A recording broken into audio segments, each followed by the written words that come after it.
Yo, yo, yo, welcome to another edition of the Geeky Bros Podcast. I'm your boy Tactix. Yo, it's just Darcy here. And this is Big Geek Umar. How you bros doing today? Doing pretty good. I'm doing pretty Doing good. good. Doing good. Doing good. Having a good How you Friday? doing? I'm doing all right. You guys, this is going to be next week. You guys are all going to see me in Colombia again, and so I'll be broadcasting from the other end of the hemisphere. Obviously, Yeah. so yeah. You know? But nonetheless, I will still be able to join. But it's good that we get the team all back together. It's because it's been a while since we. That's all, right. three of us- That's Mhm. right. Mostly me because I've been busy and I'm also busy again next week. So I'm going to drive to see my mother for Mother's Day. Okay. There's always a good reason. There's always That's a good reason. Yeah. That's And you a good find reason. out that I'm just like at the mall, just doing nothing. Someone's like, "Yo, are you Darcy with the Geeky Bros Podcast?" Like, no. They like call in like live, like start taking like Snapchats. You know how it is. They put in our comment section a picture of them with you, just like a selfie, and you're like, Yeah, I'm just like trying to cover my face. You know. All right, so let's jump into our first agenda item.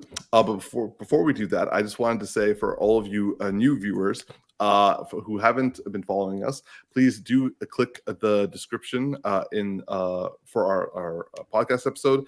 But if you're not watching us live, and you'll see the timestamps for all of our discussion points for this week. Also, please like, favorite, and subscribe because we could use some help with those algorithms.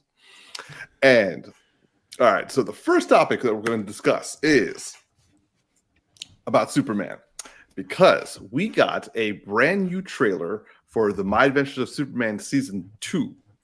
And for those of you who don't know, My Adventures of Superman is a new animated superhero TV series that debuted let me just double check. Debuted July 7th, 2023. And so this is, I wouldn't say severely underrated, but like not a lot of people knew about this. But we, as the Geeky Bros, enjoyed it. I had no idea it would be coming back so quickly, but on May 25th, season 2, or sorry, a 1-hour season 2 premiere is going to start, and then it'll be going weekly after that. So the trailer dropped earlier this week. And of course, we get the old team back, specifically with Jack Quaid as Clark Kent Superman. And the trailer looked pretty dope, in my opinion. But I kind of want to hear what my bros have to say. So, Darcy, what were your thoughts on the season 2 trailer of My Adventures with Superman? And also, what are your thoughts overall about the series so far? I'll start with the series so far. I've enjoyed this show. It's definitely a different take, and that's kind of what I liked about it because it's, it's not just doing the typical and getting boring because DC's animation has been lackluster for me since Flash went back in time. And then it just kind of went downhill from there. Not because of that, just after that. And so I like seeing something that's like new and fresh being brought to the table. And I like the anime vibes. You know, it's I've really enjoyed the fact that like there's changes in the origin. I'm trying to remember the exact details of everything, but if Umar, am I correct in like in the season finale, the last one basically it was revealed that like his people, or at least it's hinted at, but we're not 100% certain that his people are basically, or he was kind of sent along with the stuff to conquer the world, but he has like the conflict now of like obviously that's not what he wants to be, but it's kind of like what was given to him to become. Yeah, so we actually don't know a lot of Krypton in this situation. They've changed so much that it's even keeping me guessing. And there are some Kryptonians. I think there was also some references to Brainiac and also working with Kryptonians. Yeah. And they are planning on taking over, like colonizing Earth. And he was sent either as a warning by his father or to be kept safe from the people by his father. Like again, it's still really vague. Yeah, and I like it. Like, it plays off of like what Zod had done in like previous iterations, but Yeah. I like how it takes it to like another degree. Because I don't know. It's like there's always the problem of like him battling with his past, what his people represent, but not what he represents and what that conflict has. And many people can obviously relate to that in terms of their people having a different history than themselves and where they are at in life. Yeah. But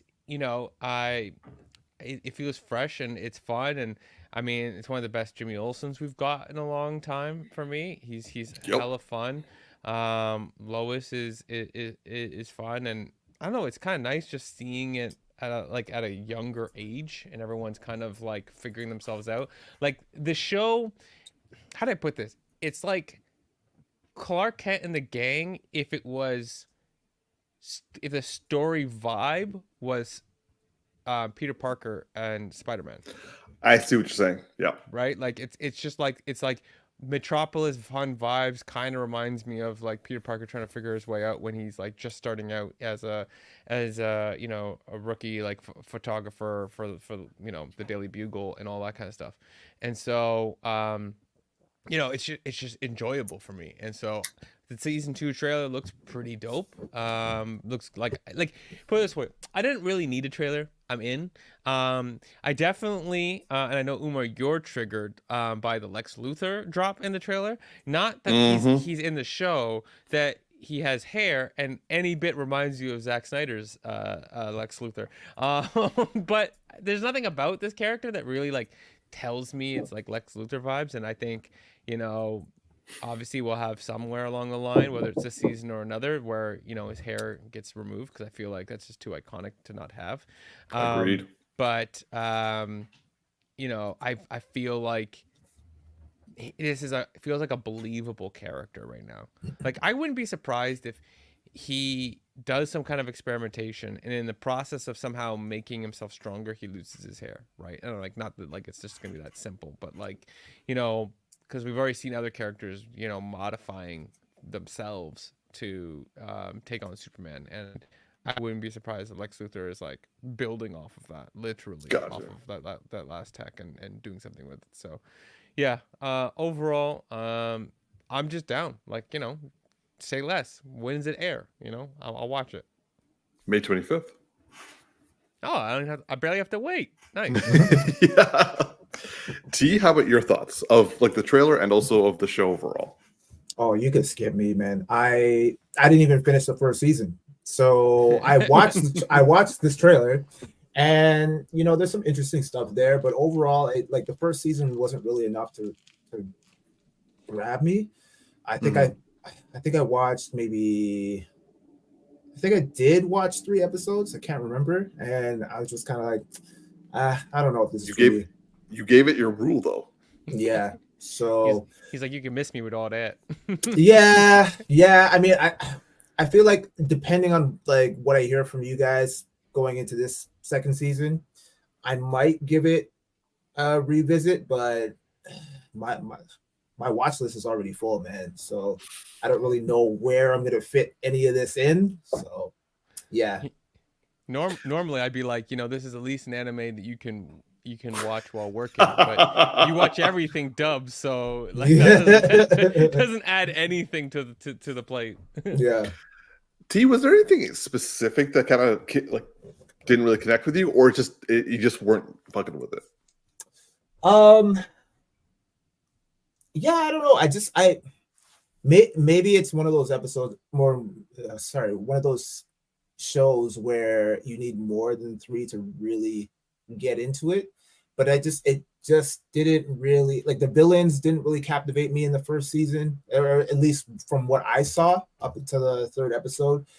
And yeah, I don't know. We have like shows like Invincible, and like now with the X-Men, it's just kind of like I'm looking for shows on that level, and I just feel like a lot of DC shows are playing it really safe. And that's fine if the story is there, but I'm tired of safe. I'm tired of safe when it comes to DC and Marvel. Now with the X-Men, they're like, that is not, and we're gonna obviously get into that later in the agenda, but X-Men 97 is definitely not a kids show. It was back in the day, but like we're beyond that now, and I feel like I've grown with the times, and I need something a little bit more mature and not. I don't want a show that's going to pull their punches. And I feel like a lot of these shows right now are just pulling their punches and not giving me that grittiness that I need in these shows now. Like they don't have to be like gory or like, super like ultra violent, like or Invincible or dark, but just give me more mature substance. Not like don't coddle me, you know what I mean? Like, and I feel like I wasn't getting that in this show. And that's what I'm used to now, especially with anime. Like a lot of the anime is like those animes are for kids, you know what I mean? So yeah, I guess I'm looking for something a little bit more specific now when it comes to my animated shows, and this just didn't deliver for me. I actually truly and completely respect that. I can even understand where you come from, because like for me,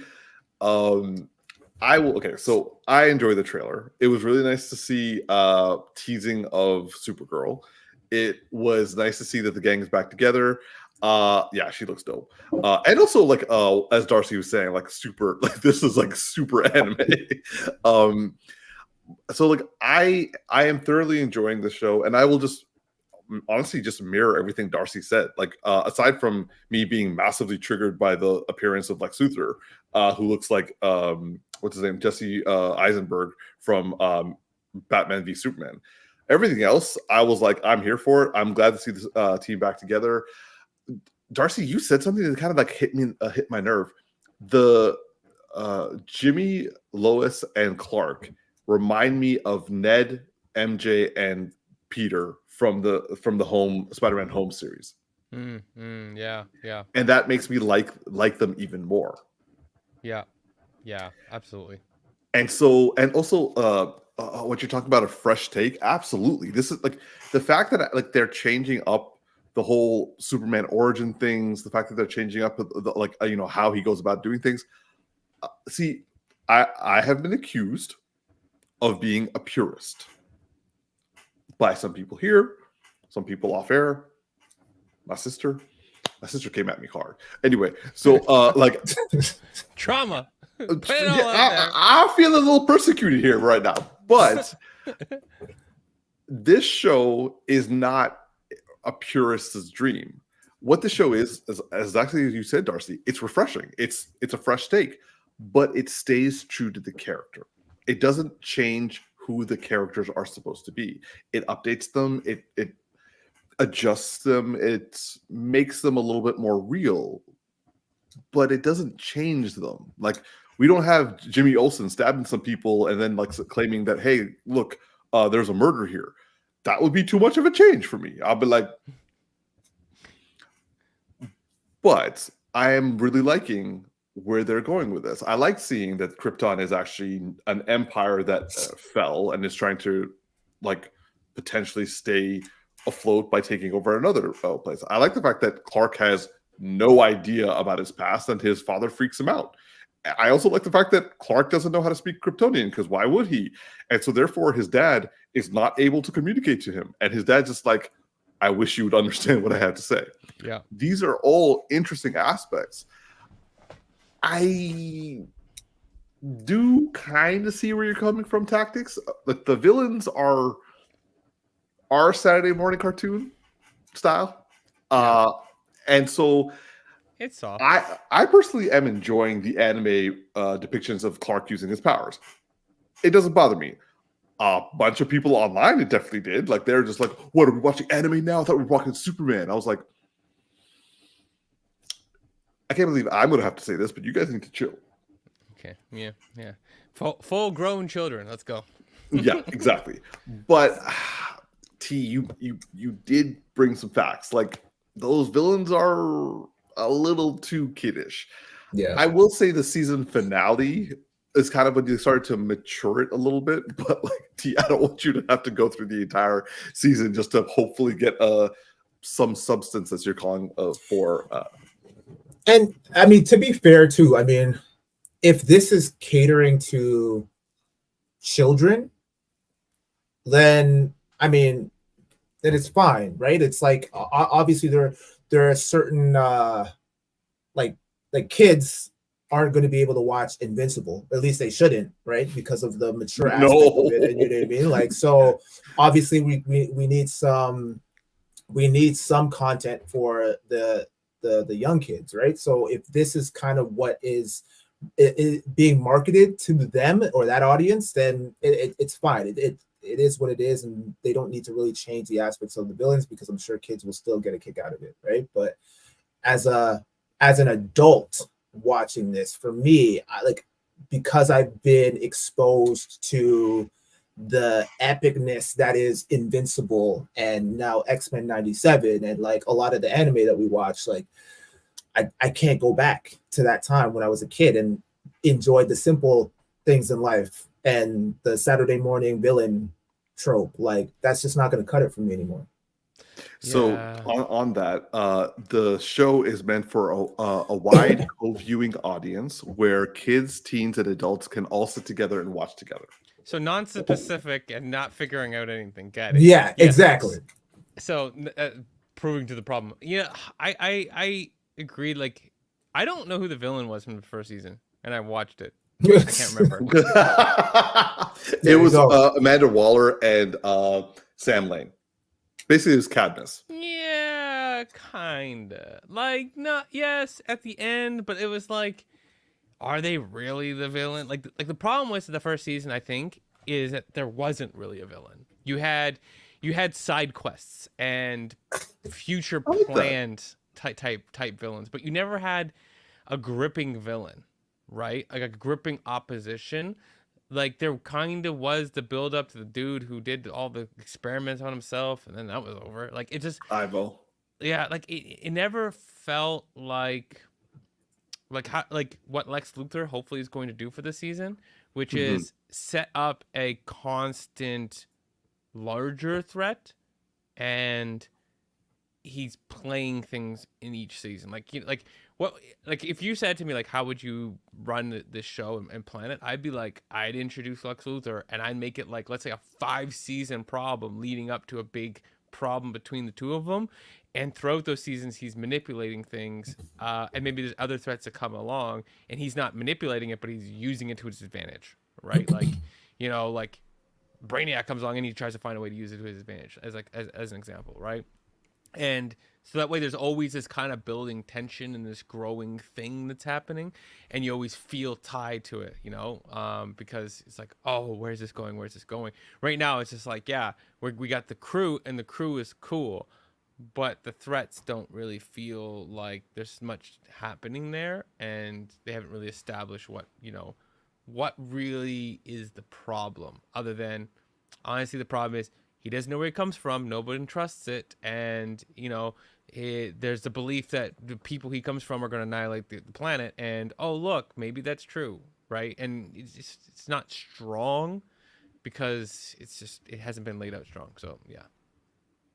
I do like the flourishing of Lois and Jimmy's roles, to the point that, like, Lois is like, there was the whole like multiverse of Lois like working together to like stop Superman. Yeah, that was pretty cool. Yeah, I just mean, like, if it wasn't for the relationships, I don't think this show would actually be working. And I completely agree with you on that one. Right, and you know, if you had those relationships and you had something else, like in the antagonist perspective, then like it would be fantastic. But on the plus side, this show is not setting up Jimmy Olsen to become the Guardian, so that's a huge plus. Yeah, I mean, Supergirl callback, by the way, when Jimmy Olsen was right. That was from Arrowverse, right? Yeah. Let's make Jimmy Olsen a really tall, highly attractive, and extremely muscular black guy, and then make him into a superhero. Not really his character. I will say how they ended his character arc at the end of the season was dope. Oh yeah, because this fits. Like I like how they're gonna make him half. So I'm trying not to spoil it for Tactics here, but He's give not gonna him. watch Don't it. worry. Yeah. He's rich. He basically, like, I think it was like he sold his podcast for like a couple of $1 million. three Oh, million, I wow. think it was Yeah. to the Daily Planet. It's like I like that because he's still gonna be himself, but it does allow him to have a much stronger value, and then other than just being like the side character. He's not a sidekick now. Yeah, and yet he still will be the same kind of like lovable double person. He'll just be like also intelligent and running some stuff from the side, and you just don't know what he might be able to bring to the table. Or he's gonna And lose I- all the money, and he's just gonna be the same kid in like 2 minutes. I do like the fact that also all three know the secret, and it's not like hiding it. Yeah, Like secret identities are definitely getting kicked out of like adoptions now. yeah. I like how he's just like of course I knew. Yeah, he's like, dude, the first time I met you, you tore a door in half. He's like, that could happen. He's like, it came off the hinges. I was like, it was a bad door, and they're like, but yeah. So nonetheless, May 25th, we will be covering. Darcy and I will be covering our review of season 2. Moving on to our next trailer to review. Something that I actually had completely forgot was even coming out. The Mufasa Lion King prequel movie, which basically is going to chronicle Mufasa's life from childhood to king. And it's going to be done in the quote unquote live action style, which is just really, CGI. And it's going to be a hold on. Let me just check to see if this is like following something. No, this is just a prequel for The Lion King, basically focused on Mufasa. We have Rafiki. Basically, I think the way this is tailored is the premise is the prequel about the rise of one of the greatest kings of the Pride Lands goes back to the African savannah, where Rafiki tells Kiara, the daughter of Simba and Nala, the story of her grandfather, while Timon and Pumbaa add color commentary. And also Beyonce and Donald Glover are coming back as Simba and Nala.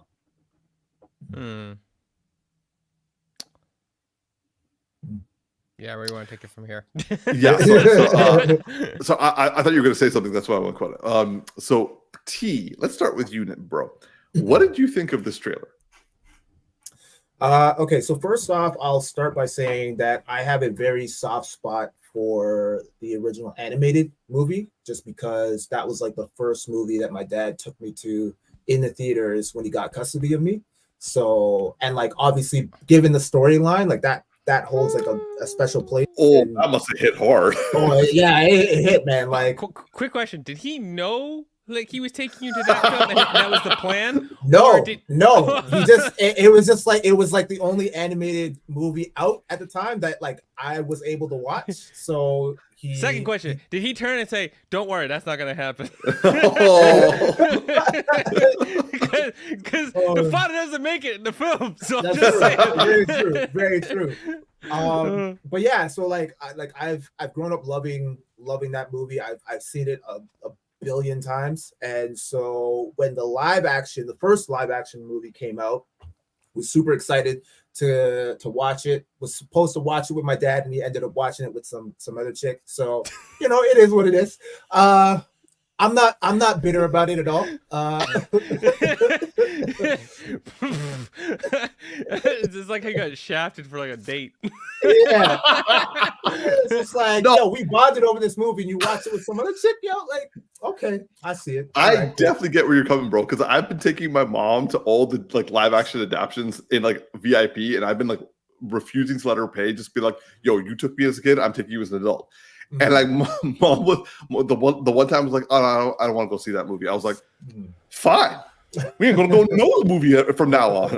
And she was like, well, the worst thing is he actually said we were gonna go watch it together, and then he went and watched it with someone else. So it wasn't even like, hey dad, you want to watch The Lion King? He's like, yeah, no, I can't. I'm sorry, I'm watching with someone else. It's like, all right, big move, dad, big move, but cool. Yeah, you Um, tripping out here, bro. You tripping. but No, I anyway, get it. That stings. but anyway, yeah. So I ended up watching it with Sylvia, and I was pretty disappointed in it. Like, I mean, all the common like beats were there. It still hit on all cylinders in terms of an adaptation that is somewhat true to the original, but it was just emotionless. Like they tried they played up the realism, and you don't get the same kind of lively expression from a lot of these characters that you obviously would in an animated movie. It freaked me So out.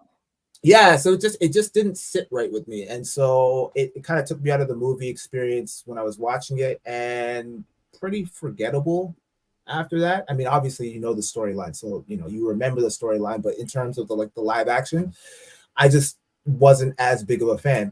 But having watched this trailer now, it looks like they've kind of learned from that, like the outcry of a lot of people, because a lot of people had the same issue where it's like it was emotionless, like it just looked very off.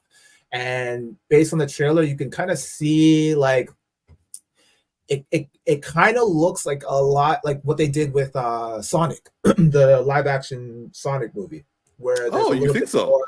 Yeah, there's like a little bit more. It's very subtle, and I think they're probably going for subtle, but it looks like they've kind of added a little bit more expression, so it's not as jarring to look at when you see it, where it's like that looks too realistic of a lion, like for me to really be pulled into this like fantastical storyline, right? So Yeah. if they maintain that, then I think it could work, and it will definitely have my interest, because I'm curious to see an origin story of Mufasa and how like him and Scar kind of fell off, and that whole bonding experience and whatnot. Like, so yeah, I mean, nothing crazy. I mean, is this considered a teaser trailer or? I have no. I'm assuming so. Yeah, because we don't really. I mean, aside from the description, we didn't really get like the nitty gritty into the trailer, right? So we don't know the whole storyline or whatever. But from what I see, I'm like, okay, like I'll give it a second shot and see what it's all about. I'm curious. So that's what I'll say. Darcy? Yeah, I didn't watch the first one. It's very unlikely I'm going to watch the second one. But so yeah, the trailer for the first one never hit with me that like it was going to feel good enough, because it's exactly what you said. It's what everyone's been saying, and even like watching animators talk about like this is that cartoons are very expressive, and we accept that they're not realistic. This is hyper realistic, and so it makes it difficult. And like they almost need to go into the uncanny valley and find a place of like making it realistic and not realistic at the same time. Like Sonic the Hedgehog is a much better version where of that concept, where they basically try to make him look like he's physically there, but he doesn't look like he exists in that world. Right? Yeah. He is a fish out of water into this world. And it works because they literally show him come through a portal into this world. So fundamentally, like they could have made him a cartoon before he came through the portal, and then just boom, this is what you look like in this world. They could have done that if they wanted to, right? And so whereas this is just like it's too much realism, and I feel like it's gonna suffer the same thing. Like, yeah, it does look a little bit more expression based, like when you do see animals be more expression based in real life. But I don't think it's gonna go far enough. And here's the one thing I would say though: if let's say, hypothetically, this is absolutely they hit it on the nail on the mark, right? It's like, oh, it's got the expressions down. I think that they almost have to re-release the first live action they did in advance of this with enhanced expressions, and call it whatever they want to call it, remastered, right? Remastered expressions, and then put that out there just in advance, just to make people like feel differently about it. And put that on Disney Plus for free, right? Just say like it's been updated and blah blah blah blah. That's right? a great idea. So just to be like, because I feel like it's gonna struggle to like really capture people unless there's like a large number of just young kids who love the first film and have no idea about the original and they just totally were into it. Because maybe that's what's happening here, is that like, hey, it suffers with all the people who grew up with the original film, but it doesn't suffer with all the kids who never knew it existed, right? I can see that. So it ain't for us, and we just gonna be over here being, you know, butthurt about it. But you know, the little children gonna be like, Mufasa, right? You know, and all of it. One question though I have for you guys is, do you think that it's possible that this film might feel better, not just because they might have improved the graphics and the expressions, but that also it's not a story that we've heard before? So that was going to be my point, actually, because I am only going to check this out on two conditions: one, the reviews are good, and two, that that it interests me in the sense that I don't know what the story is. So I know how it ends, but I like he has to meet his mom, Zarabi. Like Tactix says, I hope they have a good backstory about him and Scar, and also like, how did him and Rafiki get together, and also why did he become so wise and great? Yeah. Mm. But the first one, like, well, okay, this is just a personal thing, but like, I was pissed off that they got a great actor to voice Scar, and they took out his song. Like, Be Prepared is my number one favorite Disney song of all time. Oof. Yeah, I feel butthurt if that's my favorite song too. Yeah, so like that, I instantly just was like, sat back. I'm like, this is some bullshit, and like it never, like, the film was not exactly like keeping me afloat at that point, but like after that, I was like, nah. Yeah. And I echo everything that Tactix says. It was unnerving with them, like, to the point that you actually like question, are animals secretly talking? And we just don't know about it. Like, did they actually go find like a documentary crew actually was able to catch them speaking to one another? And I'm like, yeah, this is weird because there's no expression. They're just like, their mouths are moving and they're communicating with each other with absolutely no expressions. Yeah, This is weird. Yeah. And the thing is, it's like also weird is like, I didn't see it, but the way animals' mouths moves doesn't, the muscles don't move in the same way that our mouths move when we speak. So you're gonna speak perfect fluid human language, but your mouths aren't going to move at the same, because if you're doing hyper realistic, if you have an animal that can actually speak, and there are some that can speak some level of like, say, English or whatever language, it's like a strain, right? Like they're really working hard, and I highly doubt that any of these have the expression of like like in the movie, like just like really going in. Everyone just walking around like they have like a mouth defect, like trying to have a conversation with each other. You'd watch the whole film and be like, what is wrong with it? This is a special jungle, like. Yeah. Oh. So like, it also felt like a lot of the actors were just phoning it in. Like, they were just doing it for the paycheck. Yeah. Especially, of all people, Donald Glover. no, I was going to say Mufasa's actor. His name just popped out of my head. He did the voice of Darth Vader. Oh. Earl Jones. James Earl Jones. Yeah. Oh my God, that was driving me crazy. Thank you, T. It would have been hilarious if Darcy remembered it. I was almost there though. Like my brain was working it, but I was just about to Google it. I just didn't make it as fast as his brain went. Yeah, so like, I felt he kind of phoned in his performance, and like, I get it. Why would he repeat the exact same role he did? And so yeah, nothing felt alive aside from like, I guess, Timon and Pumbaa. Like, they were definitely like giving it their all. Like Seth Rogen and oh God, what was his name? And Billy Eichner. The two of them were like giving it their all, and so that's where some life came from it. But like, Beyonce didn't really do it. Donald Glover didn't really do it. I was like, okay, cool.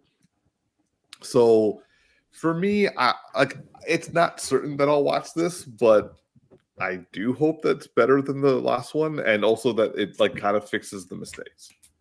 I think the first one made over $1 billion. So I mean, it was a success, right? They don't really make mistakes. You see, they're gonna make money because it's what I said.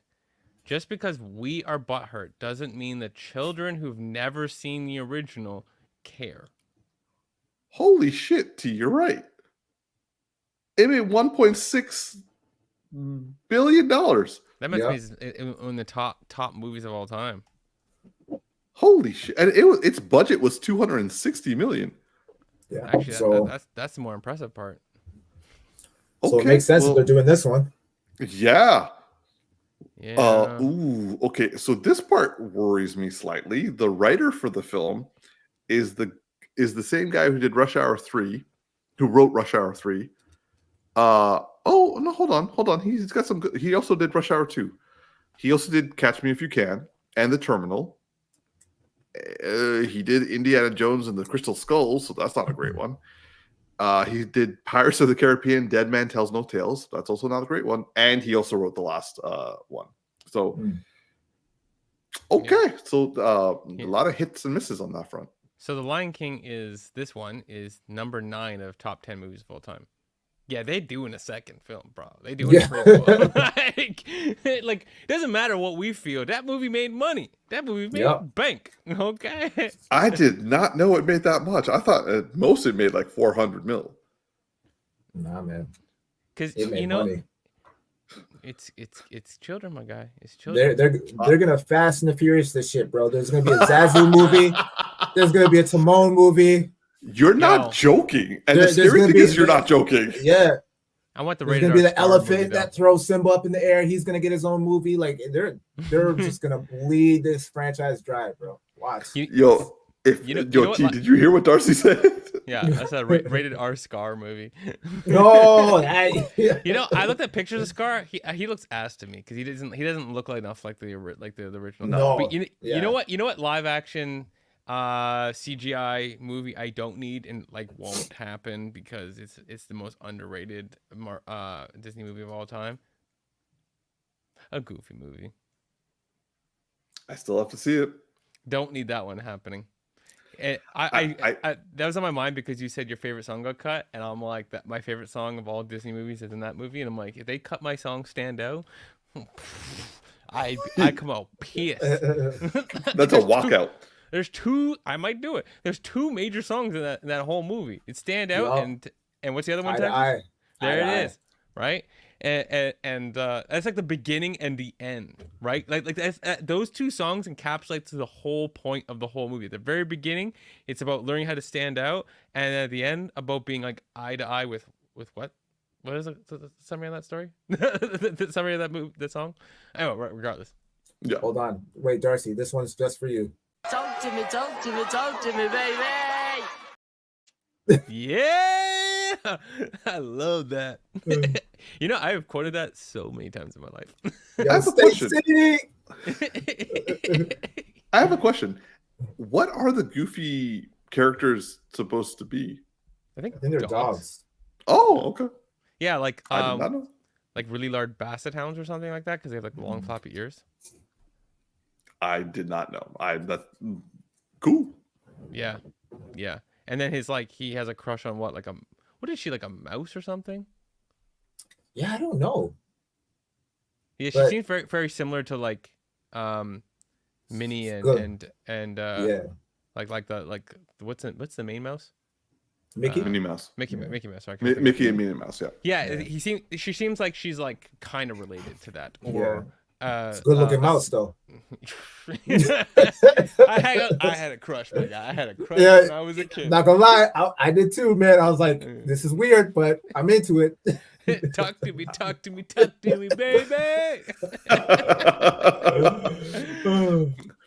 Yeah, I can't judge. I had a crush on a mermaid and a bunch of Star Trek aliens. The last one seems like an interesting thing that we shouldn't get into on this podcast. You said that last time this came up, actually. Aliens, Yeah. All right. Moving on to our next topic. Now, I got a type.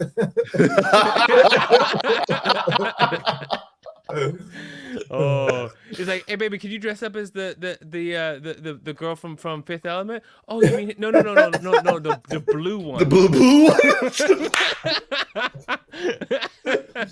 Oh shit. Oh.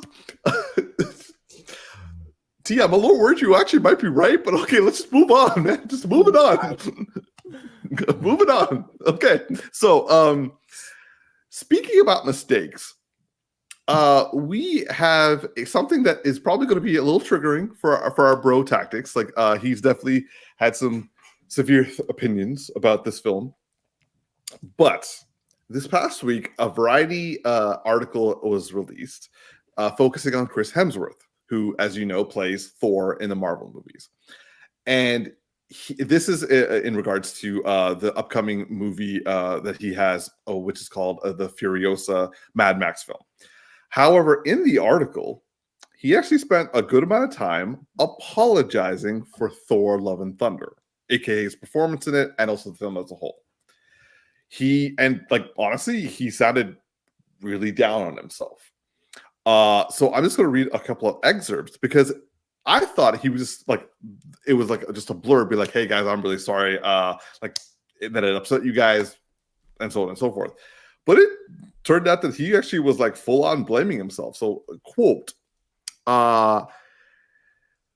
okay, so the Thor movie was too silly for its own good, but the misstep appears to continue to haunt Chris Hemsworth. He's quoted by saying, I got caught up in the improv and the wackiness, and I became a parody of myself, and I didn't quite stick the landing. But he did this because in previous Thor films, he said, in previous Thor films and also in Avengers films, he said, sometimes I felt like a security guard for the team.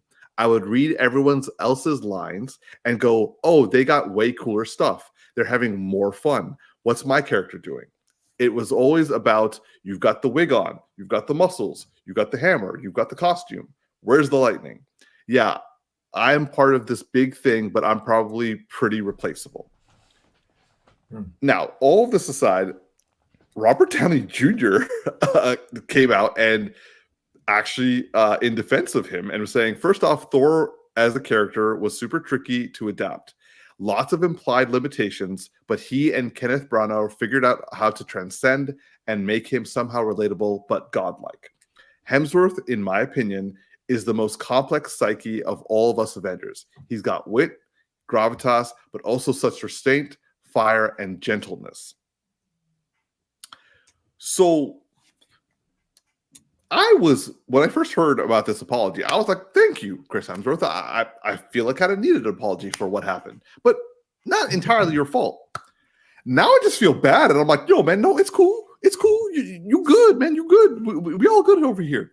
But like, that's my opinion. So T, Darcy, given this like kind of like perspective of the article and what was said, I want to know what you guys have to say. T, I'm gonna go straight to you because we all know that Thor Love and Thunder is your number one favorite to hate on. This motherfucker should apologize. I appreciate the apology. No, I'm playing. I felt like, again, I share in your sentiment, Umar. I don't think it's entirely his fault. I think maybe, most of it is the director, Taika Waititi. I mean, he was the head honcho of the whole show, right? So if anything, that motherfucker needs to be apologizing to us, and he hasn't yet. He basically did this shit on purpose, from what I heard. So no, legit. Like I read an article where it was like he was like, yeah, I had enough. I didn't even want to do this movie, so fuck it. And he's like, I just doubled down, and like you guys don't like it, so go fuck yourselves. And I'm like, yeah. So I feel like Chris Hemsworth is taking on the brunt of all of this for both himself and the director, which is unfortunate because I don't think Chris deserves any hate, to be honest. He was just doing his job. And I understand, like, having you hear you read this this statement from him, I can understand what it's like to be in a project like the Avengers and see everybody having, like, there's different elements. Like, everyone has their own thing. Like, obviously the Hulk is the Hulk, so he's got his time to shine. You got Mark Ruffalo like getting like some rich stuff to work with. You have obviously Robert Downey Jr., who is like chief, the chief. He's the GOAT, right?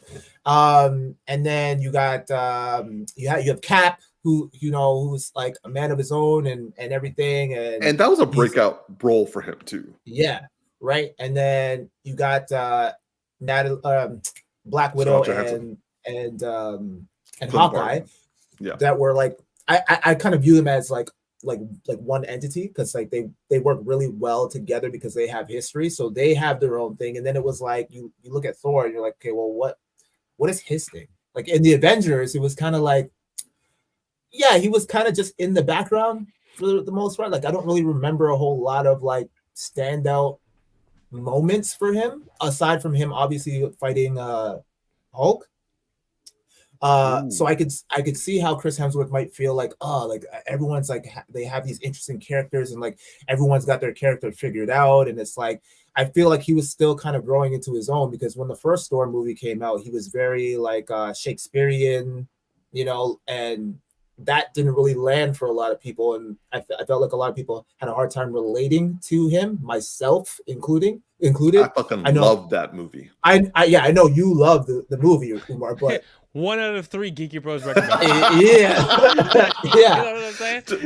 Like, and I think that's a fraction that goes over with everybody. Yeah. Right. Yeah. Imagine that being your dentist commercial. This toothpaste, 1 out of 3 recommend. What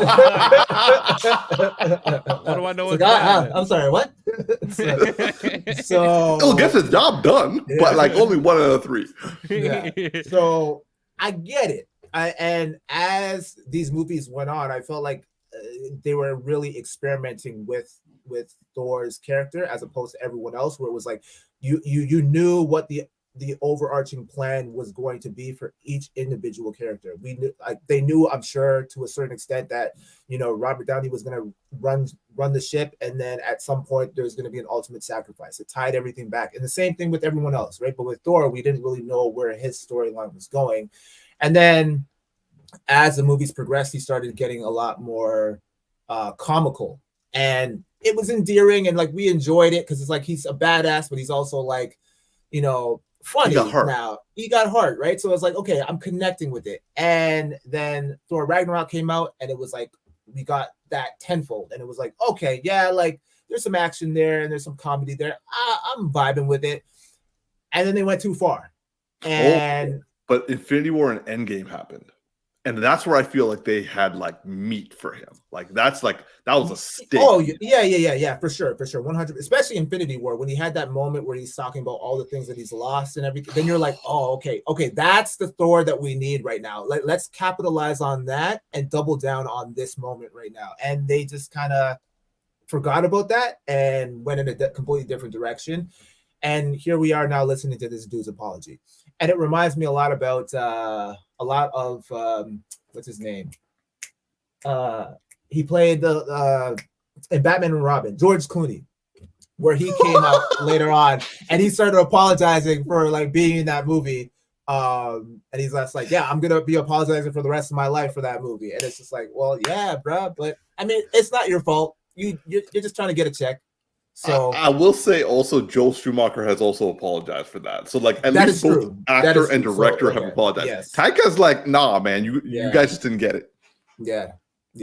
So that's my opinion. I don't think the apology was necessary from Chris Hemsworth. I don't think it was needed. I'm glad he understands that this was a fucking train wreck of a movie and never put any shit out like that again. I'm glad we're clear on that, but I don't think he needed to apologize. Taika Waititi needs to apologize. Amen, brother. Darcy?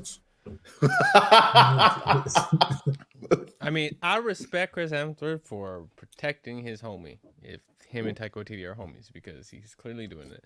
I mean, I feel like Tactix has said everything, but I will say I love the fact that dude Ted is just I know. there. Like, and man, he looked fit. Like, good for him. Honestly, the two of them, I think, would be a great square off. And like they're still trying to work on the Thor movie, but like he has said, it has to be good. It has to be serious. Yeah. So overall, I'm always a big fan of taking accountability, and it's good that Chris is aware and a leader of men to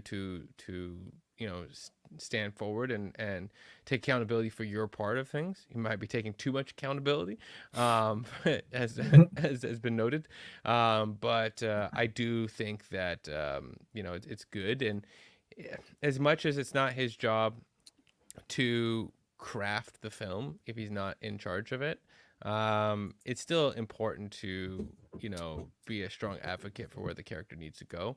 Otherwise, if people don't fight for the character, then we will have a third season of Witcher everywhere.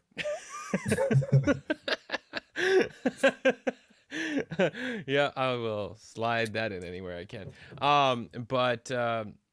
Yeah, I mean, I just hope that Thor 5 is more serious and, goes in a good direction.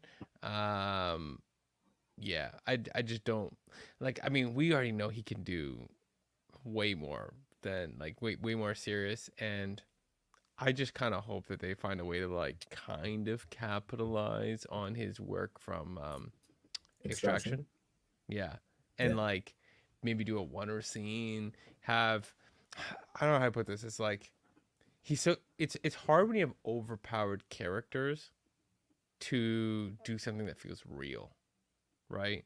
Unless you have another overpowered character and you find a way to kind of like almost buff their powers by like, but then it's like, how do I put this? It's like if you have hand-to-hand combat between two people who that when they punch each other breaks buildings, how does it feel grounded, right? Mhm. Or can you show their skills and yet everything around them is being destroyed and it feels kind of real? It's like the fighting feels like natural choreography, but the background is just getting obliterated in the process. Like, oh, how do you go about doing this and making it feel good and not being like, oh, and they just lost their powers and now we gotta fight, and that kind of BS, because I hate that stuff. Because it's like, what is the point of this? Like, it's just another film, right? But yeah, I just hope that we find a way to really make this last film or next film, probably last film, better. So for me, there are two things actually I want to bring up. So one, kind of going back a little bit. So I feel the reason why he's taking the brunt of this right now is because, like I would say, almost a year ago, when he was showing frustration over this, and he was saying, "I'm not going to work with any more mad geniuses." Everyone's like, "Oh my god, there's beef between him and Taika," because he was basically saying, like, "I'm not going to put myself in a situation where I'm just like doing something because like a mad genius is in charge. I want someone who actually is like got a pulse on the audience." So I feel this might be a slight overcorrection on that front. It's like, hey, maybe I got too much ego. Maybe I should take responsibility for what I'm doing and not put the blame on Taika. I can get while that's happening. Incidentally, I also got to say, I already had respect for him, but I love how Robert Downey Jr. is like, no. If I gotta give myself a quote, like in defense of this guy. Like that's maybe how he sees himself, but that's not how we see him. Like we love him, so like I really like that interaction. In terms of in terms of Thor, I kind of see what he means, because going back to I think what you were saying, Tactix, about like each of the characters kind of having their own thing. Also, the actors kind of had like a way to be like, no, this is what the character is. You're taking me too far, or you're taking me too back, or something like that. They were always experimenting with this character. He hasn't been consistent, except with with the Russo brothers. And that's why I keep bringing it back to Avengers Infinity War and Endgame, because in those two films, aside from everything that was happening and how amazing everything was, there was a beginning and an end, with like a beginning, middle, and end of an arc for his character specifically. and it was believable. It Mhm. drew on everything that came before, and it took it in a natural, progressive way. He, he like you said, Tactics. He had that moment when he was crying about the fact that, hey, I lost everything, and then he's like, hey, I'm the guy who can fuck up Thanos, and I'm gonna do all the hero shit to like I'm gonna like burn myself. I'm gonna get this axe. I'm gonna land and save Wakanda, and then I'm gonna shove an axe through through Thanos. And then immediately afterwards, he is a broken person. And I will say personally, my favorite acting from Chris Hemsworth ever, where he showed his true capabilities of an actor, is in the first scene. Sorry, is the scene 5 years later when Hulk and Rocket go to New Asgard and they find him for the first time with his like fat suit on, and he is someone who's being a joke. He's like doing comedy, and then in a snap, he goes from being a joke and doing comedy to straight up broken drama. Mhm. And then he gets like in your face. He gets despondent. He's like utterly broken. And then in this like final moment of that scene, where he's like literally drinking the beer and is trying to find like another beer to just wash away all the like failure he's experiencing. And Rocket's like, there's beer on the ship, which is like kind of meant to be like a jokey line, and he does follow through with it, but his eyes are covered in tears, and he's just like, what kind? And it's kind of like it's a laugh, but at the same time you're like, oh Yeah. And that's where I feel like the true meat of Thor could be, and also showing Chris Hemsworth actually really acting properly. Yeah, I agree. It humanizes him and it allows us to connect with the character a lot more. Yeah. I mean, how are we supposed to connect in Invincible with Omni-Man? Well, we thought we connected with him because we're like, oh, he's like the Superman. And they're like, oh, he's like a killer. And then at the very last episode of the first season, he's beating his son to death. And we're like, okay, so we hate him. And in a second, they were able to humanize him, like you're saying. And yes, he's still godlike. He's still someone who lives for eons upon eons. But you get him. And I felt that that's what the Russo brothers were able for us to do with Chris Hemsworth. Because we've all had that human experience of loss or failure in some capacity that resonates with us. And so when we see that depicted in these godlike characters, it's like, oh, like we spend all of our time like admiring these guys, or just these figures in general. And then when they show us a little bit of the human experience, it allows us to connect a little bit more, and it brings them down to our level almost. You know what I mean? And so I think they needed a lot more of that, and not just turning him into a gimmicky joke, because now then you go from, oh, we admire you, to, oh, you're one of us, we can connect with you, to you're a fucking joke. Like I used to look up to you, and now you're just like, what is this? You know? And so that's you're writing like you're writing your acts like a witch. Yeah. And that was supposed to be him kind of like getting out of that movement. I would have liked to see a more like, and I guess this comes from like my admiration of UT, because like you being a life coach and like helping like people get out, change their mindsets for both me and Darcy in terms of like how we're supposed to like work and like do the work. I would have liked to have seen something like that with him, aside from him just like getting his muscles back and like riding a axe like a witch. I appreciate that, and like I understand what you mean, and I think the opportunity was there to tap into something very rich, not so much from the training aspect, but more so with Jane and her cancer. And dealing with all of that. And it's like they turned all of that into a joke. Like I didn't know about any of that, like her turning into Thor and like all. And then when you told me about it, I'm like, oh, that's interesting. If that's what we're getting, along with like Gore the God Butcher or whatever, and like all of the beats were there, all the elements for it to be a really, like, this could have been like the pinnacle of Thor, where it was like the pinnacle MCU. Yeah, and it's just like they shot the bed. Oh, did they ever? Oh, did they ever? Yeah, like it just.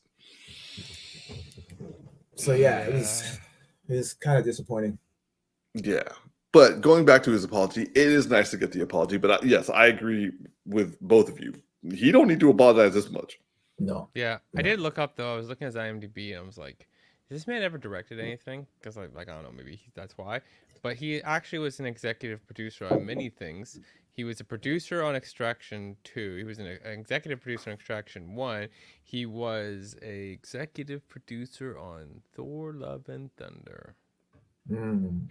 So that That's might be where the also apology, where yeah. some of the extra guilt comes because he was Okay. he had more hands in the cookie pot than just being the actor. Okay. I can really, excuse me. I can really relate to him feeling FOMO about not having as much fun as everybody else. Because, Mhm. like, especially when you have creative control, like you see, I was a lonely kid, so I saw a lot of kids having fun, and then I just went home and read comic books to make myself feel better. But like, you like when you get the chance to be friends with people and then like get to do the things your way, you want to have the same fun as you saw people having. Like he decided to like, yeah, I'll give in to the wacky. Yeah, I'll like, let's have as much fun as we can and everyone else will have fun. It's like, no. Yeah, but you can't force that. It has to happen organically.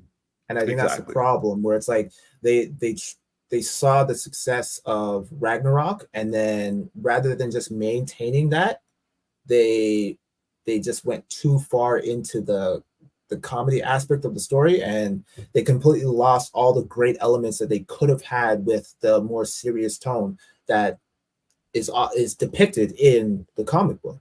And that's the story I signed up for. That's what I wanted to see. Yeah, exactly. Yeah. All right. Well, nonetheless, the Geeky Bros forgive you, Chris Hemsworth, if that means anything. But not Taika Waititi. That's a no, Taika's got to apologize first. We're not going to just like hand him anything. Like he's got to make up for it. All right, moving on to our final topic, which Tactix has brought up earlier, but the latest episode of X-Men 97 came out, and episode 8. And let's just say that we are now in the end game of the season. It's a 3-part. It's a 3-part season finale, and we saw the first part now. So we have 9 and 10 left to watch. So, all right, let's do this, bros. Let's do this. Darcy, what were your thoughts on episode 8 of X-Men 97? It was fire. It was fire. So much so I'm like watching him right now, and I'm not even kidding. The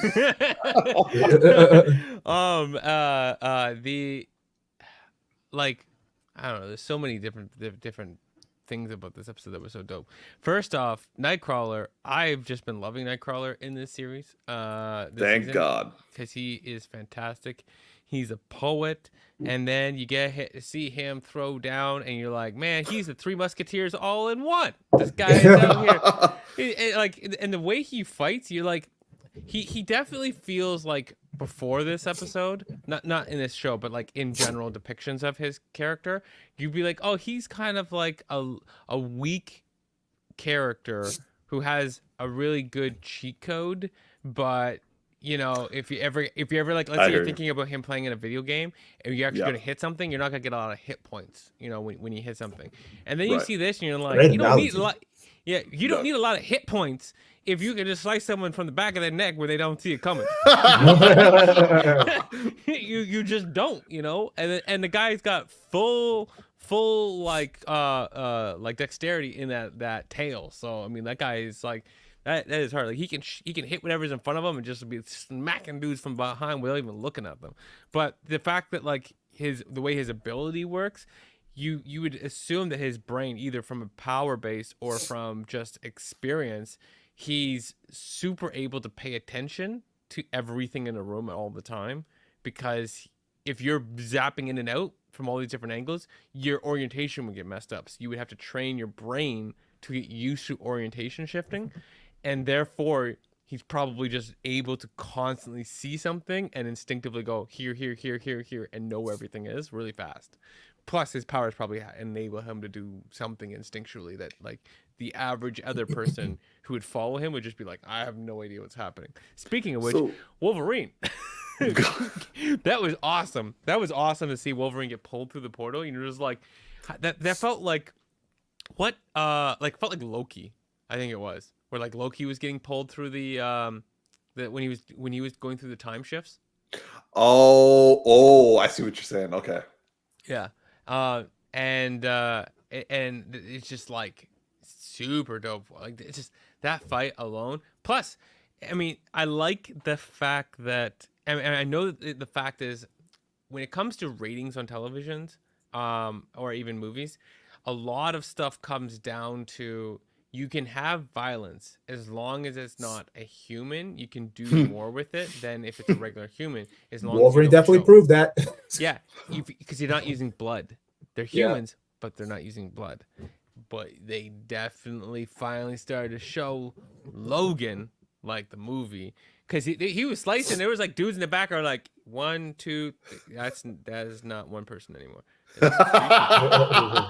like doing big slices. Oh, that guy's down the middle, and both him and Nightcrawler were whipping that out. You know what I'm saying? Like that was fantastic, and that's only one of the fights that was happening at the same time. I know. I'm gonna slide over to one of you guys before I say too much. You know what I mean? T, what were your thoughts on the episode? Oh, this episode was great, man. I was having a great time watching this. So the we get the little Summers family moment, which was super dope. I was like, oh my gosh, what am I watching right now? Like Cable and Cyclops teaming up with Jean Grey. This was fantastic. This was a great moment. Cyclops is a G, bro. Like, so good. They are doing this man so right that I'm just like, man, why did I think you were lame all these years, bro? Like, I misjudged you. I didn't know you were this dope. It wasn't your fault. The Marvel movies painted him out to be an idiot. This is facts. This is true facts. Like, sorry, the Fox movies. The Fox movies. Yeah. This season's made him feel like Captain America, Chris Evans. You know, he was supposed to. That's who he was supposed to be. Because you remember when Chris Evans did the whole like they're like jumping out of the plane and he's like, "Where's his parachute?" And he's like, he doesn't need one. Yeah.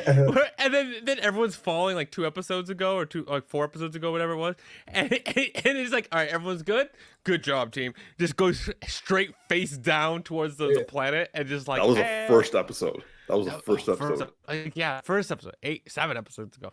But like, it's just like you really make you like this guy, like really make. Oh you yeah, like yeah. Logan is like, we all grew up loving it, like Wolverine, and I feel like in this show, he's the least enjoyable, and he's not bad. Like he's just that's 100% fact, right? Like that's go on. No, I was just gonna say he was like he feels more like a background character now, and it's kind of odd because we like all of the Fox movies have really pushed him to the forefront and like kind of like sidelined all the other characters, but now all the other characters that we like have been waiting to like get more fleshed out are now having their time to shine. Like Cyclops, like the Darcy, like what you were saying, like how he dropped down, he did the superhero landing with the. Oh man, that gave me chills, And then like when he's like evading like attacks using his laser vision or whatever, that was so dirty. Oh, so good. So one of the things that Bo DeMaio used to sell his, or I should say, how he basically told Disney is like, this is not going to be a Wolverine show. We've like, and also like, yes, Fox found a niche. They got Hugh Jackman. He was bankable. Everyone wanted him. So they're like, okay, so this is what the main focus of the movies are. But that was never what the comics were about. He was always a side character who had like a spin-off like series. Yeah. But he was never the main focus. They all were the focus. And Cyclops for years was was the leader. He was the Captain America, and Yeah. his optic blasts were sometimes like not really big on, but other times big on. And this show is kind of like, hey, you know, we got a rich cast. Let's use them. Yeah.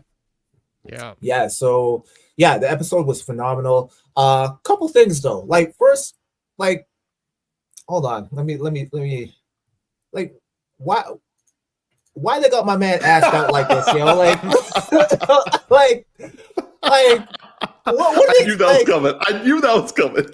Like what are they trying to do here, man? Like get this man some pants at least, man. Like what are they doing here? So that was a reference to another situation in the comics where Wolverine was strung up like that, and he was being tortured. They got him assed out like this too, or well, some of his clothes also got turned off because they had to like actually get him. So like he lost a lot of his clothes in the fight, and then they just took away what was left. I got you.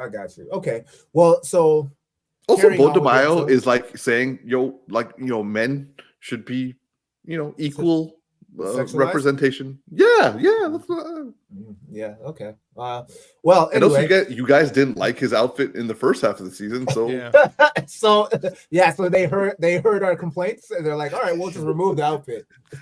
You know that like random times you talk like the homies and get in a random conversation, you're like, man, are you boxers or briefs or boxer briefs? Like, now we know the man is a briefs kind of guy. He's old school, you know what I mean? Like, we know now. Yeah, you gotta show off them quads, yo. Yeah. I mean, he does put in the work for it at his age. Now, if I show up in an episode strung out like this, and you see the briefs on, like, just know that I've been violated. Someone switched up my drawers. I'm a boxer brief kind of dude. If you see briefs, something happened. That's all I'm saying. Okay, shit. Pray for me. You know what I'm saying? No wonder Dr. Cooper kept visiting him. Yeah. So yeah, as I'm watching this episode, I legit normally. So I'm not like Umar, where like I audibly gasp whenever I'm watching certain shows.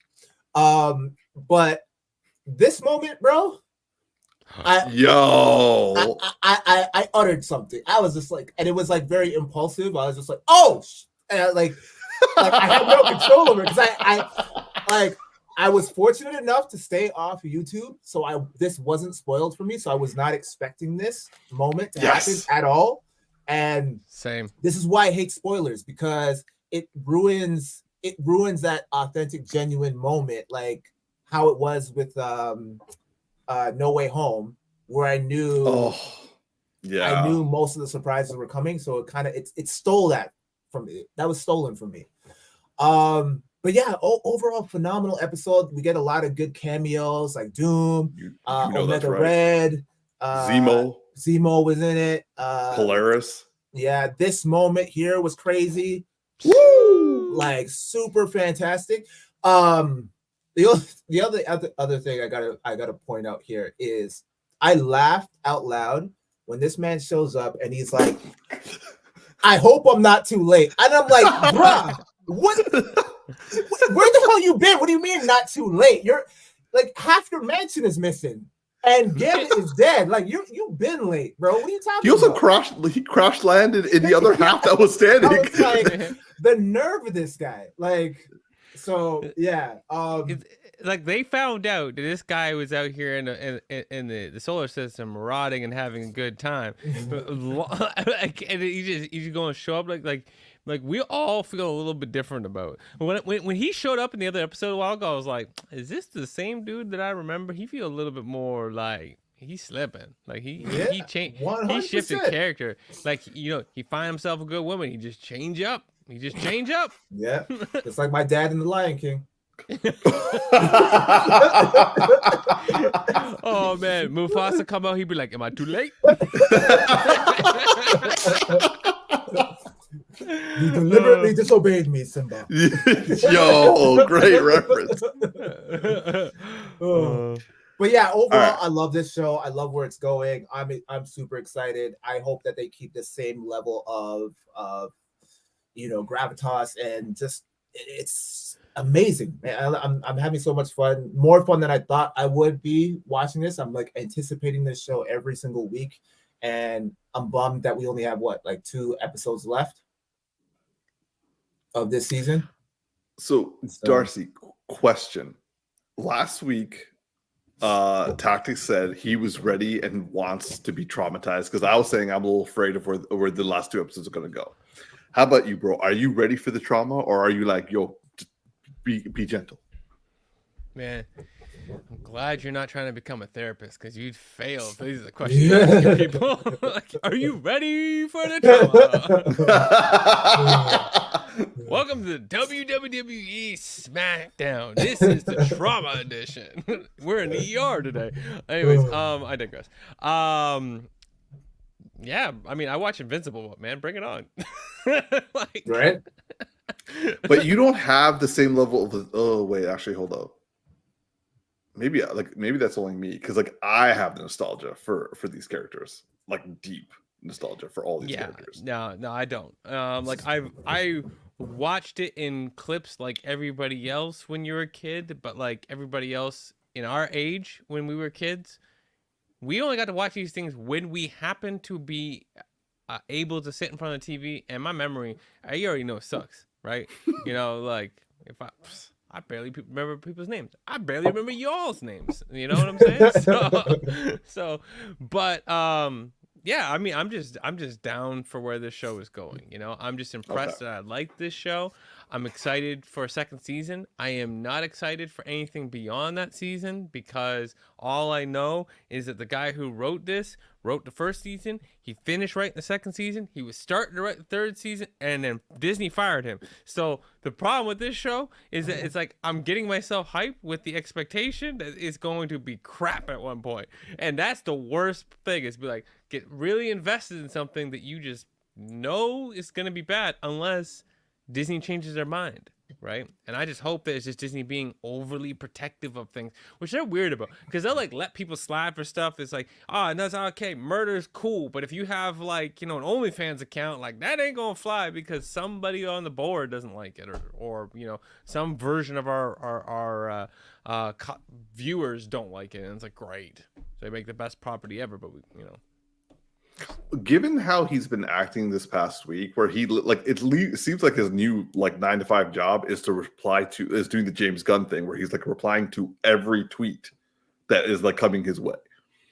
I think he's trying to prove that, you guys fired me for no reason, and I was proven right. Yeah, people love the content, and people ain't paying that much attention. Thing is like, at the end of the day, this show is amazing, but the model of streaming isn't as profitable as, like, let's say, releasing a CGI lion movie is to theaters. And so if they don't get what they expect out of this financially, it might not prove anything. So, well, okay. So aside from the highest critical acclaim, which to them means nothing, this has been the highest streamed content on Disney Plus. But has it brought in new viewers? Because that's usually where it matters. It's like watching the most is with streaming is like, okay, if you have 1 million people, and then of those 1 million people, they all start watching 3 times more than they did before, that actually technically means that it costs them more money to service the service that they're running. If they bring in new viewers, then they make more money. So that's really where it comes down at the end of the day. Well, I guess we'll see when the season is over, and also how the toy sales do, because that they're like focusing on the toy sales on this. Yeah. Now I would be. Sorry, go on. No, go ahead. I was gonna say, with this Spider-Man though here, if there's more of him coming, that right there could bring more people to sign up for Disney Plus, or like reinstate their memberships, which boosts the numbers for the quarter. So that could be a thing. So to that point, that's actually what I was getting into. Do you think that the likelihood of them doing a Spider-Man 97 or 98 or whatever, whenever year it came out, version of the show like similar I- to X-Men 97? I believe it's all but like done. It's like I believe it's a done deal. So here's the problem with that, though. You guys do remember that they actually are working on another Spider-Man show too, right? A Spider-Man movie? No. A Spider-Man cartoon. Really? Remember, it was we talked about it. Remember, originally it was going to be. They said that it was going to tie it. It was going to be almost like a prequel to Tom Holland's Spider-Man. Oh yeah, But then they scrapped that idea, and it's like a completely derived. you're right. It's like a freshman Spider-Man Yeah, thing. yeah. I think that's what it's called, Spider-Man freshman year or something like that. Yo, I haven't heard anything about that. So Yeah. I Go where the think they're gonna scrap that. I think they're Yeah. gonna scrap that, and they're gonna If- do this Yeah, Spider-Man for sure, 100%. Because considering that we haven't heard from freshman year at all, in a while.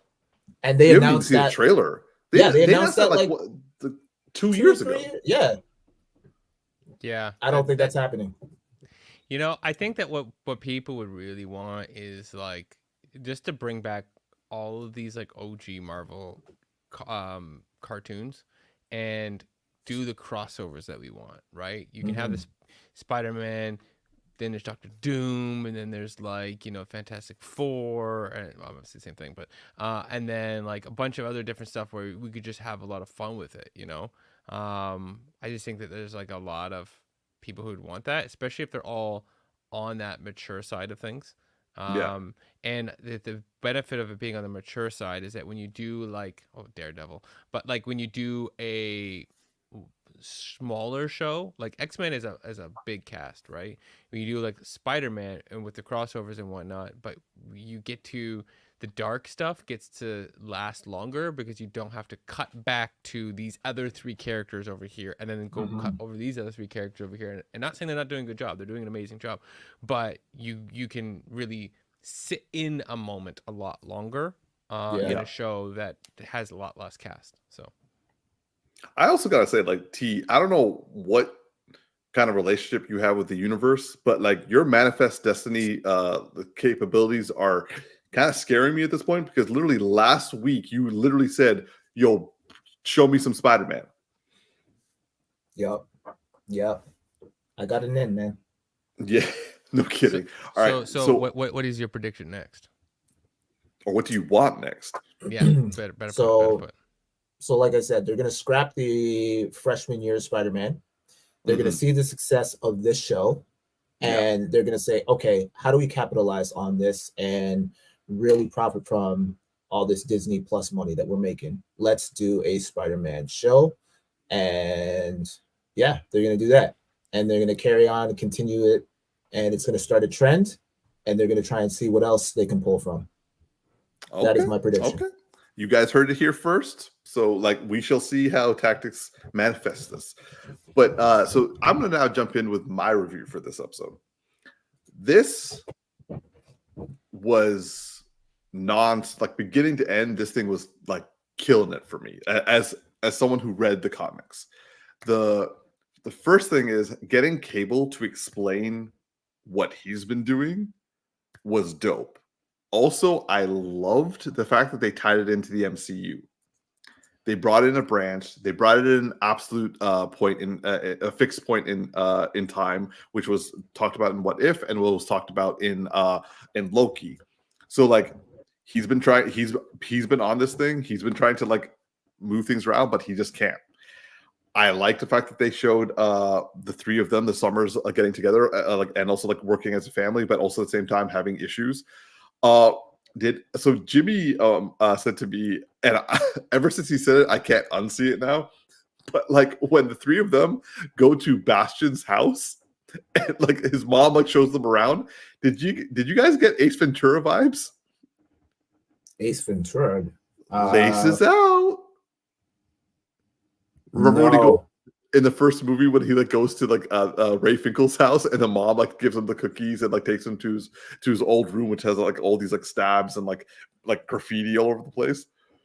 I don't remember. I do not remember. Oh, Darcy, you're on mute. I said I don't have Ace Ventura locked in my brain like you do, so that doesn't help. Well, never mind then. I'm moving on. So, yeah, the Bastion background that they gave was hella dark, and like it's different from the comics, but at the same time, like it's well adapted to like screen. Like, yeah, they rush through a whole bunch of stuff, but like, bro, Bastion has made himself incapable of being removed from history. Yeah, that was pretty crazy. Yeah.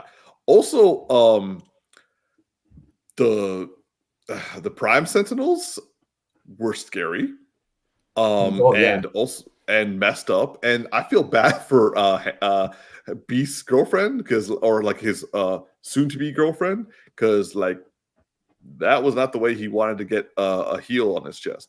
So Umar, so sorry, I have a question. I have two questions actually. Okay. Because I feel like I missed something. Okay. One, how did all these humans get infected? Bastion. Okay, so Bastion, for the most part, was able to get people who were anti-mutant, got online. So they volunteered. They volunteered, but he didn't tell them the full extent. He just volunteered by finding them online because he created chat groups for people to join. Or sorry. Oh, right. Okay, message boards. I do remember that. I remember they actually showed a scene about that. Okay. Yeah. And then the second question was the blonde chick, the one who let Magneto free. I forget her name. Dr. Cooper. Yeah. So she ended up saying Magneto was right. What was he right I was about? going to bring that up.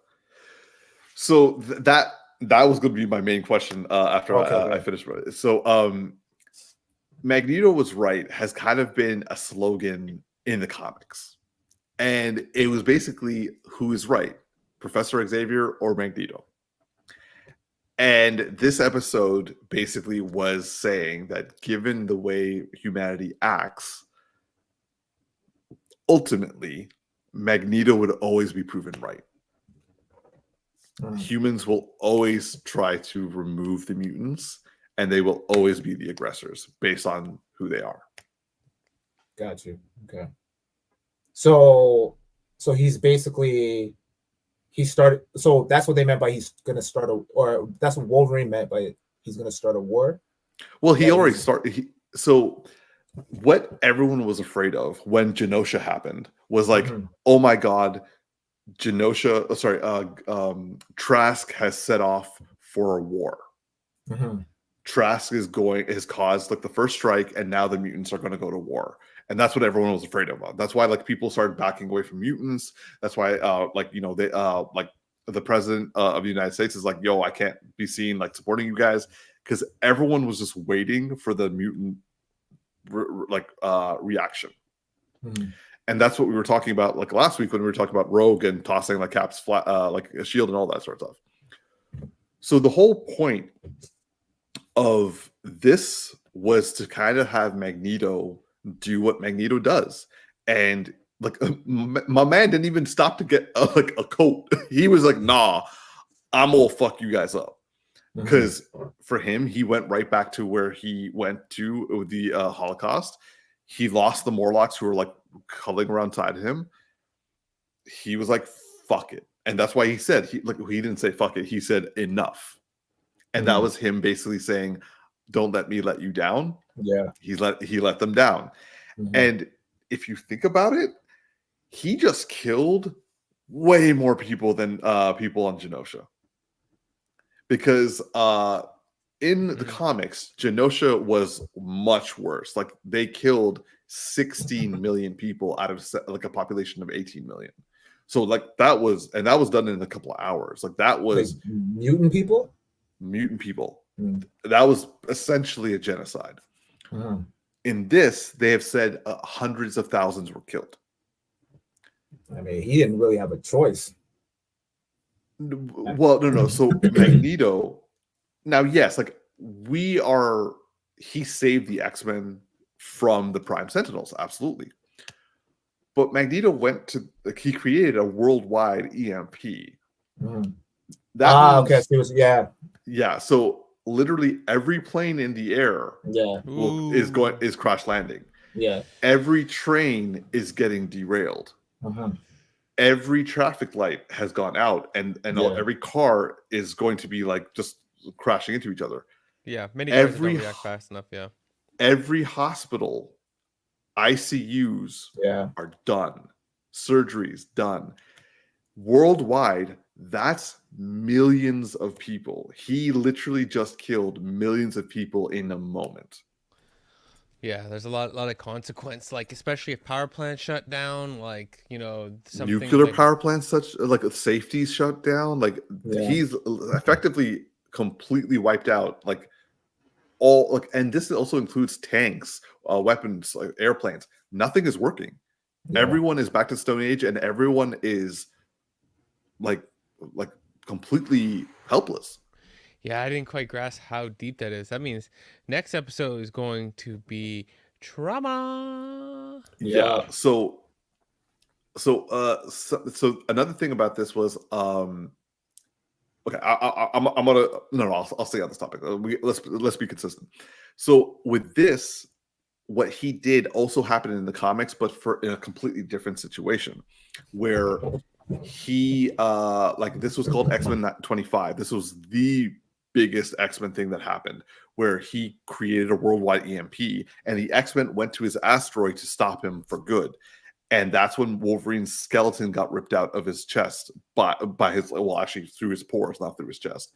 Magneto basically demagnetized it from his skeleton and literally liquefied it and made it come through his pores from all over his body. When that happened, Wolverine was put into shock and was dying. And so Xavier went up to Magneto and was like, basically he said his enough, and completely mind wiped Magneto, which resulted in a piece of Magneto, kind of like a recoil, a piece of Magneto's psyche going back and rooting itself in the back of Xavier's mind, and that molded with his powers and became Onslaught. Oh, okay, that's how that happened. Yes. So I don't know if that's what this is going to lead up to, but like the whole Magneto Was Right is basically saying Magneto is now being justified in reacting the way he is. But now that Xavier has returned, is Xavier going to wag his finger at him, say, you should have had more faith, you should not have done this, this was going too far? Also, what do you guys think? If you guys know the full story, and like Xavier is like, I hope I'm not too late. My man's late. Yeah. So, but would you agree with Xavier or would you agree with Magneto?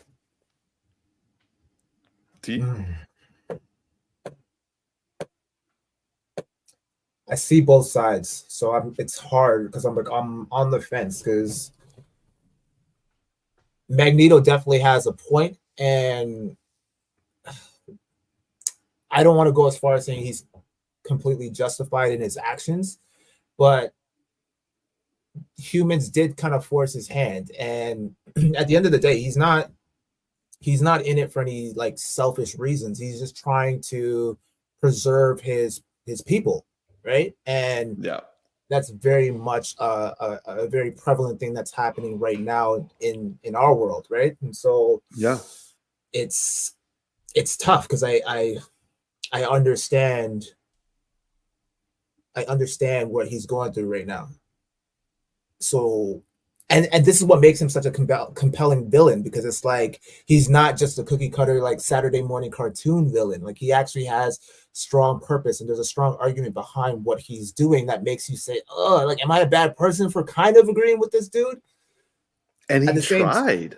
Yeah, exactly. And he did. Yeah. So it's like, you got to give him props. Like he genuinely did try. It wasn't like he was like, like some people say like, oh, like I'm going to try, but I'm really like, I have my own kind of agenda. And, like I was like, can we really trust Magneto? But then as the episodes went on, it's like, oh, this guy legitimately turned a new leaf, and I rate that. But then it got to a point where, human society kind of forced his hand, and now he's just like, okay, well, I tried to do it the peaceful Xavier way, and that didn't work. And he's not here to clean up this mess, so I got to do it. So and I get that. He was also made a prisoner all over again, and the guy literally shaved his face while also saying, "I want to genocide y'all." Yeah.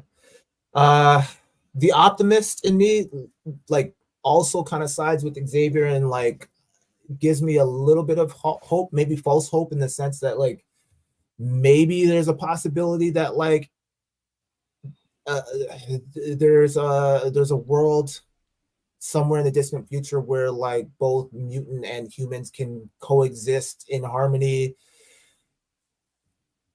I'd like to believe that, but as these episodes go on, it's kind of just like, you know, like like the humanity's prejudice behavior kind of becomes their own destruction in a sense. And so it's like what someone said, it's like, oh, it was from Batman Begins. He I think it's Falcone, where he says people fear what they don't understand, Yeah. something like that. And Yeah. this is a prime example of that, like where it's just like people, and they don't want to understand. That's the thing. It's like they just want to kind of live in their fear and eradicate anything that highlights that fear, and that's unfortunate. Darce? Yeah, I mean, people want to live in the comfort of what they know, and when things oppress or change that comfort, then they resist it. I don't know, when it comes to like, is Magneto right? How to put this? Given the context and the circumstances, there was no other way. And then you can say, oh, Professor X has a different viewpoint. Well, you wasn't there. Like, you know, you could be like, you know, giving me your feedback after the fact is not a great approach to this. I was rewatching while you're talking, like, just to see how much they showed of how much Magneto's effects are. And I'm like, yeah, this is a pretty big effect. This is gonna be a big deal. Yeah, I Magneto is a fantastic antagonist, and the consequences of this, I'm just waiting for next week. That's really all it comes down to. I'm just excited to see what happens.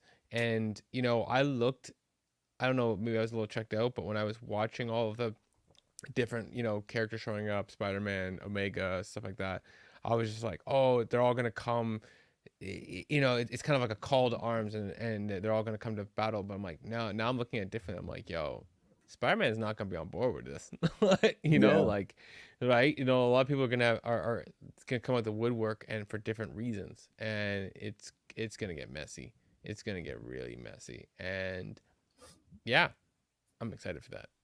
Yeah, so for me, like, I found Dr. Cooper's, who I still think is Mystique, but anyway, I found Dr. Cooper's speech about, like, you know, he was right, and also saying that, like, humanity knows better, but it just refuses, and like how no one was surprised. Like, this was not a surprise. It was scary. It was like, oh my God, the atrocities, but no one was surprised by like this reaction. Mm-hmm. In terms of like the writing of this episode, and also like that builds on like everything that we've been seeing before from the writing, like this is just peak writing. This is peak. And also I'm loving, as Darcy said, this is the best depiction of Nightcrawler from the comics. Like, they are taking Nightcrawler from the comics and showing him his true self. Like, he is a philosopher, he is a poet, he is someone who believes and is so willing to like help people guide themselves to the light, while also able to throw down and fuck you up if you try to mess with stuff. Like, seeing him pick up all three swords, and I was like, oh my God. And like Nightcrawler's abilities, he is as agile as Spider-Man. He can stick to walls like Spider-Man. He was trained from a childhood to be an acrobat in a circus.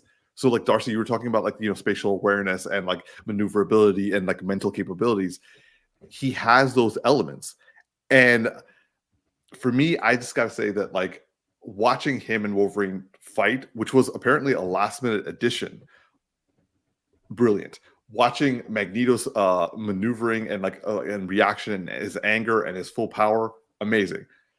Cable, Summers, and like you guys have said about Cyclops, amazing. All the other X-Men and all what they're doing and trying to survive, and Morph being Juggernaut, apparently. We still need to talk one day about Morph's abilities. But like, this is adapting the X-Men and all of the X-Men in a way that are fantastic. And I am all the way here for this. I wake up at 6 a.m. just so I could watch X-Men on Tuesdays, so no one spoils it for me because fuck you, Twitter, and also YouTube. So like, yeah, like I'm with you guys. This is dope, and the fact that the three of us can have a 20-minute conversation about like the philosophies of reciprocity or reactions to like injustices from a cartoon show, bring Bo DeMaio back. Yeah. Yeah. So anyway, like I mean, we could probably go on for another hour about this, but we don't got the times for that. So T, I'm gonna volley it back to you for our final remarks. All right. Well, we want to thank you guys once again tuning in wherever you are, whether you're at home or at your friend's place or you're listening on YouTube or Spotify. It's all good. We love you. Just make sure that you like, favorite, and subscribe if you haven't already. I'm your boy Tactix.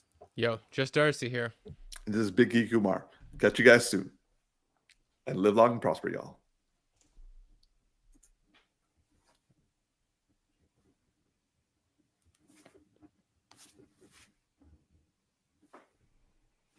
How many poses you got? Keep going. I'm done, man. I had to pull my